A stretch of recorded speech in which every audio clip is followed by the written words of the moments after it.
Good morning বন্ধুরা, আমার চ্যানেলে তোমাদের স্বাগত জানাই। তোমরা সবাই কেমন আছো? স্নান সেরে পুজো দিয়ে নিয়েছি, আর কিছু কাচাকাচি করেছিলাম, সেগুলো ছাদে মিলে দিয়ে এসেছি। আজকে শুকনো খাবারই হবে, পরোটা, আলু পটলের তরকারি, সুজি এসব হবে। তো চলো আমি পটলগুলো কেটে রেডি করে নিই। আজকে আমরা সবাই মিলে দামোদর নদীতে ঘট ডোবাতে যাব, যার জন্য তাড়াতাড়ি করে খাবারগুলো করে নিচ্ছি, আর এসে ভালো লাগবে না করতে। তো মানু প্রচণ্ড দুষ্টুমি করছে, জল টল একদম খেতে চাইছে না, জোর করে জল খাওয়াতে হচ্ছে, যার জন্য কাজের অনেকটা দেরি হয়ে যাচ্ছে। তো বোন এখানে পরোটাগুলো বেলে দিচ্ছে, আর আমি ওইদিকে পরোটাগুলো করে নিচ্ছি, আর একদিকে তরকারি বসিয়ে দিয়েছি। তো এই তো আমরা বেরিয়ে পড়েছি সবাই মিলে, হলুদ শাড়ি পরে। আগে থেকে বলা ছিল সবাই হলুদ শাড়ি পরবে, তো তার জন্য হলুদ পরেছি সবাই। এই যে মানু ওর দাদুর কোল একদমই ছাড়ছে না, একটুকু হাঁটবে না ও। মেঘলা মেঘলা ওয়েদার ছিল, কিন্তু গরমটা প্রচণ্ড ছিল। এই তো নিজেকে একটু দেখে নিলাম, বোনকে বললাম তুমি একটু ভিডিওটা করে দাও, তো আমাকে কেমন লাগছে অবশ্যই জানাবে কিন্তু। আর এটা আমাদের দুর্গা মন্দির, এখানে একটু সবাই মিলে ধূপবাতি জ্বেলে ঠাকুরকে প্রণাম করে নেওয়া হচ্ছে।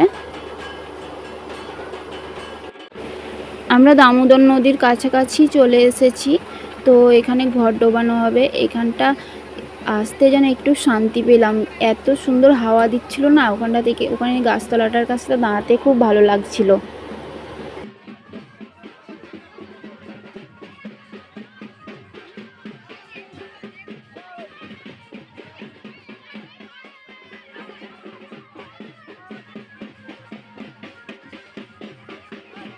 ঠাকুরমশাইরা নেমে পড়েছে, এখানে পুজো করে তারপরে ঘর ডুবিয়ে নেবে।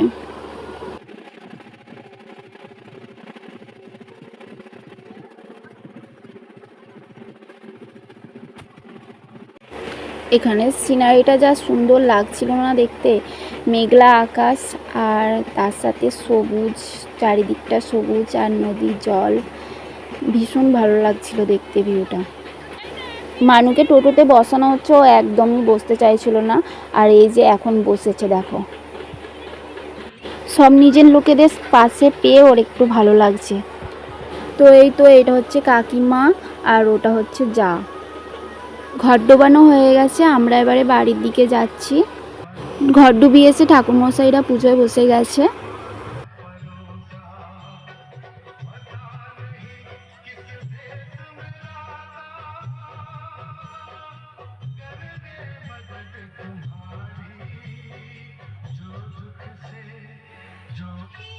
আর মানুষ যে স্টেজটা এত ভালো লেগেছে, ও খালি আসছে আর স্টেজে উঠছে, খেলছে, নাচছে।